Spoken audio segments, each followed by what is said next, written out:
नेहमीप्रमाणे शेतात काम सुरू होतं. कोणालाही वाटलं नव्हतं आजचा दिवस इथंच थांबणार आहे. दुपारची वेळ होती. उन्हाचा चटका. त्या चार बापलेकांची सुरू असलेली कामं. केशगावमध्ये सगळं शांत होतं. गावात कुठेही गोंधळ नव्हता, पण काही मिनिटातच या शांततेचं रूपांतर आक्रोशात होणार होतं आणि महाराष्ट्र हादरणार होता. तुळजापूर तालुक्यातील केशगाव. गणपती शिवाप्पा साखरे यांचं शेत. विहिरीतील पाणबुडी मोटार बंद पडली होती. पाणी थांबलं होतं. शेतीचं काम अडकलं होतं. मोटार बाहेर काढायची, दुरुस्त करायची आणि पुन्हा शेती सुरू करायची, इतकाच साधा विचार. त्यासाठी क्रेन बोलावण्यात आली. कुणाच्याही चेहऱ्यावर भीती नव्हती, कुणाच्याही मनात शंका नव्हती, कारण हे काम पहिल्यांदाच होत नव्हतं. क्रेन विहिरीजवळ उभी राहिली. दोरखंड बसवण्यात आले. सगळ्यांचं लक्ष विहिरीत होतं. वरून जाणाऱ्या महावितरणच्या उच्चदाब वीज वाहिन्या होत्या. सगळ्यांना माहीत होतं, पण त्या इतक्या सवयीच्या झाल्या होत्या की कुणाच्याच नजरेत राहिल्या नाहीत.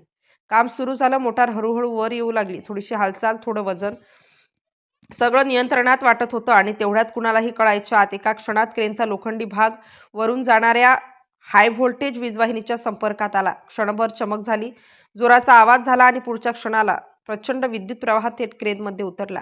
कुणी काही बोलण्याआधीच विजेचा जबर धक्का बसला. कासिम कोंडिवा फुलारी वय 54 वर्ष, त्यांचा मुलगा रतन अवघा 16 वर्षांचा, रामलिंग नागनाथ साखरे वय 30 वर्ष आणि नागनाथ साखरे वय 55 वर्ष, 4 जण 4 जीव एका क्षणात जागीच कोसळले. कुणी ओरडायच्या आतच सगळं शांत झालं.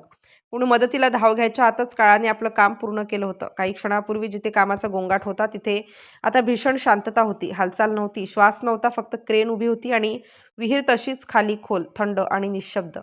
क्षणभर कुणालाच कळलं नाही नेमकं काय घडलंय आणि मग एक किंकाळी, मग दुसरी आणि काही क्षणातच बातमी संपूर्ण गावात पसरली.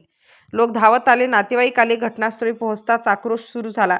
शेतात कामासाठी गेलेले हे 4 जण आता परत येणार नाहीत हे लक्षात येताच कुणी जमिनीवर बसून रडू लागलं, कुणी डोकं आपटू लागलं, तर कुणी शब्दही न फुटता स्तब्ध उभं राहिलं. एकाच वेळी 2 कुटुंबावर संकट कोसळलं होतं. बाप आणि लेक एकत्र. अशा पद्धतीने ही गोष्ट कुणालाही पचणारी नव्हती. संपूर्ण केशगाव शोकसागरात बुडलं. गावावर जणू काळी छाया पसरली. घराघरात शांतता होती, पण त्या शांततेत दुःख दाटलं होतं. घटनेची माहिती मिळताच पोलीस घटनास्थळी दाखल झाले. पंचनामा झाला. मृतदेह तुळजापूरच्या ग्रामीण रुग्णालयात शवविच्छेदनासाठी पाठवण्यात आले. पण कागदोपत्री कारवाई सुरू असतानाच गावकऱ्यांच्या मनात एकच प्रश्न घोळत राहिला. हा अनर्थ टाळता आला असता का? शेतातून जाणारे उच्चदाब वीज वाहिन्या, विहिरीजवळ सुरू असलेली कामं आणि क्षणभराचं दुर्लक्ष, याचा परिणाम इतका भयंकर असेल याची कुणालाही कल्पना नव्हती. धाराशिव जिल्ह्यातील तुळजापूर तालुक्यातील केशगावची ही घटना आता फक्त एक बातमी राहिली नाही, ती एक इशारा बनली आहे. शेतीकाम करताना, विशेषतः वीज वाहिन्यांच्या आसपास, एक क्षणही किती महागात पडू शकतो याचं हे जिवंत उदाहरण आहे.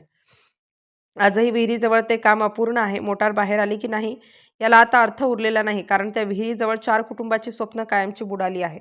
ही घटना थांबून विचार करायला लावते. क्षणभर दुर्लक्ष आणि आयुष्यभराचं नुकसान. म्हणूनच शेतकऱ्यांना वेळ काढून पहा, ऐका, समजा, कारण पुढचा क्षण खरंच कुणाच्याच हातात नसतो.